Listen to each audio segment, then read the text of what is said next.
All right, so speaking of tonight's debate, we want to delve into the impacts this could have on the broader 2024 presidential election. So joining me this afternoon, 13 News Now political expert Leslie Caughell from Virginia Wesleyan University. Thank you so much. And I know a lot of people will be watching tonight, but what do you think overall? Vice presidential debates generally don't have a lot of impact on the presidential race. They really do not. In a normal election year, debates are usually not much of a kind of characteristic that moves the needle. Maybe more so this year with the vice presidential debate, since Tim Walz is still somebody that the American public is getting to know. And former President Trump is so much older than your typical candidate. So in that way, people might be looking at J.D. Vance as both kind of a future leader of the party and as somebody who might be taking over. But absent anybody messing up, I can't imagine we're going to see much movement. Okay. There are some big stories in the news right now as this is taking place. You have Helene, the recovery there. You have the Middle East. What do the candidates need to do when it comes to those issues, big issues? So when it comes to those big issues, they've just got to make voters comfortable that their ticket is going to be competent to handle those things. And vice presidential debates are almost always just a proxy for the presidential campaign and the presidential candidates themselves. So I think what you'll see is a lot of both of those candidates kind of referring back to what the top of the ticket will do. How do you think J.D. Vance will have to be on the defense and Walz as well? I mean, J.D. Vance has been getting hit on a lot of different things when it comes to the childless cat ladies, the lie about the Haitian migrants in Ohio. How is he going to be on the defense, and how is Walz going to be on the defense? So Tim Walz has much less debating experience, and I have to say, if I were kind of advising the Harris campaign, I would be much less comfortable with Tim Walz in this debate because he's done less media. J.D. Vance has kind of made a lot of missteps, but he's also been in front of a lot of different journalists, gotten a lot of questions from friendly and unfriendly outlets.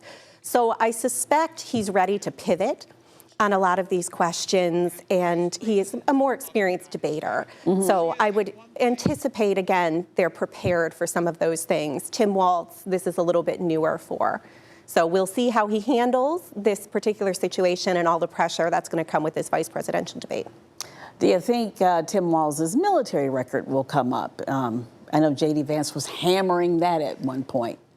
Yeah, I would be interested if those military records come up, in part because it seems to me that J.D. Vance runs a real risk of being off-putting to military personnel if he's seen as trying to distort the record of a former military member, but you never know. And one of the things we saw in the Harris-Trump debate was candidates can certainly get kind of or stumble or get thrown off when they get agitated. So I would be curious as to whether or not the Democrats are kind of prepping their candidate to get under J.D. Vance's skin a little bit. What kind of work does J.D. Vance have to do to appeal to women, given some of the statements that he has made in the past?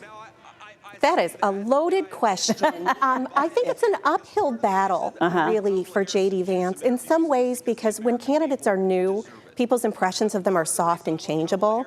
One of the things that's been a reality since J.D. Vance was chosen on this ticket is there's been one story after another that's come out kind of reinforcing this narrative that makes a lot of women, particularly moderate, kind of suburban women, uncomfortable. So I don't know that the campaign is probably thinking very much about whether or not they can do that. I think they're probably trying to shore up the other parts of their base that are more kind of reliable voters for them. One of the things that might come up is J.D. Vance's changing opinion on his running mate.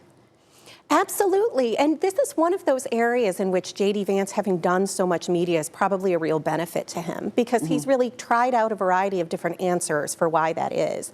And he seems to have settled on, once I saw President Trump's policies, then, you know, I felt much more comfortable with the candidate and I realized this was my guy. Certainly Tim Walz can come back at him with recent text messages in which he kind of undermines that argument by criticizing former President Trump's policies, but I'm sure that they're prepared for that.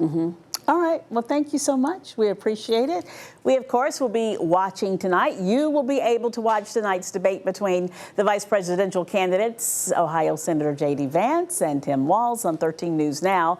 And ABC will begin their primetime coverage at 8 o'clock with an hour-long special, Race for the White House. And CBS will then simulcast their debate starting at 9 p.m. And don't forget to stick around for 13 News Now starting at 11 p.m.